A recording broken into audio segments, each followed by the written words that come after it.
Okay, today we started 2 Samuel. We got all the way through 2 Samuel 12:13. David learns of Saul and Jonathan's death. The Song of the Bow is written. If you want to read that, that's 2 Samuel 1:17. David is anointed king of Judah. For 7 years, 6 months he reigns. Ishbosheth, son of Saul, is king of Israel for 2 years. The men of Israel were beaten before the servants of David. They went 12 on 12 to battle. There was a war between the house of David and the house of Saul. Abner joins forces with David. Joab kills Abner. All the tribes follow David. David reigns over Israel. David defeats the Philistines. Michal, David's first wife, is returned to him. The ark of God enters the city of David. David's kindness to Mephibosheth, Jonathan's son, will restore you all the land of Saul your grandfather, and you shall eat bread at my table continually. 2 Samuel 10:7. Israel defeats the Syrians. David lays with Bathsheba, the wife of Uriah the Hittite. She becomes pregnant. David writes a letter to Joab. David sets up Uriah to be killed in battle.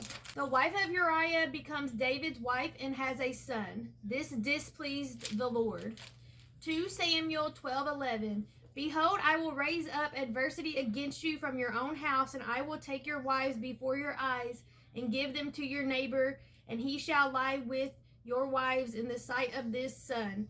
For you did it secretly, but I will do this thing before all Israel. And we're actually going to stop there. We can finish it tomorrow. We pick up where David admits he has sinned against the Lord. The child also who is born to you shall surely die. Verse 12:14. So David's child with Uriah's wife dies. Then Solomon is born. David's son Amnon loved Absalom's sister Tamar. Amnon forced her and laid with her. 2 Samuel 13:14. Absalom murders Amnon for what he did to his sister. Then Absalom flees for 3 years.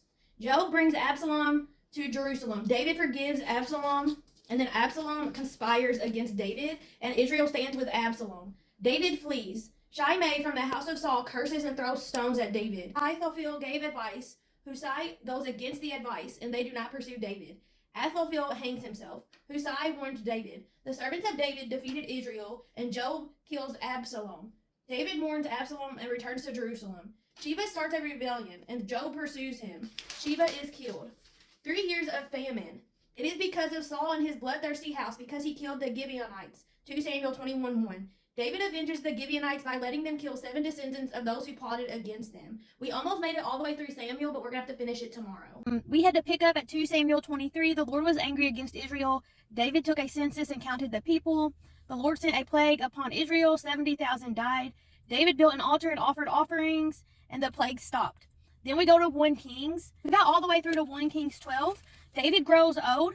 Adonijah makes himself king without David knowing. David proclaims Solomon king, Bathsheba's son. Then David dies. Solomon kills Adonijah.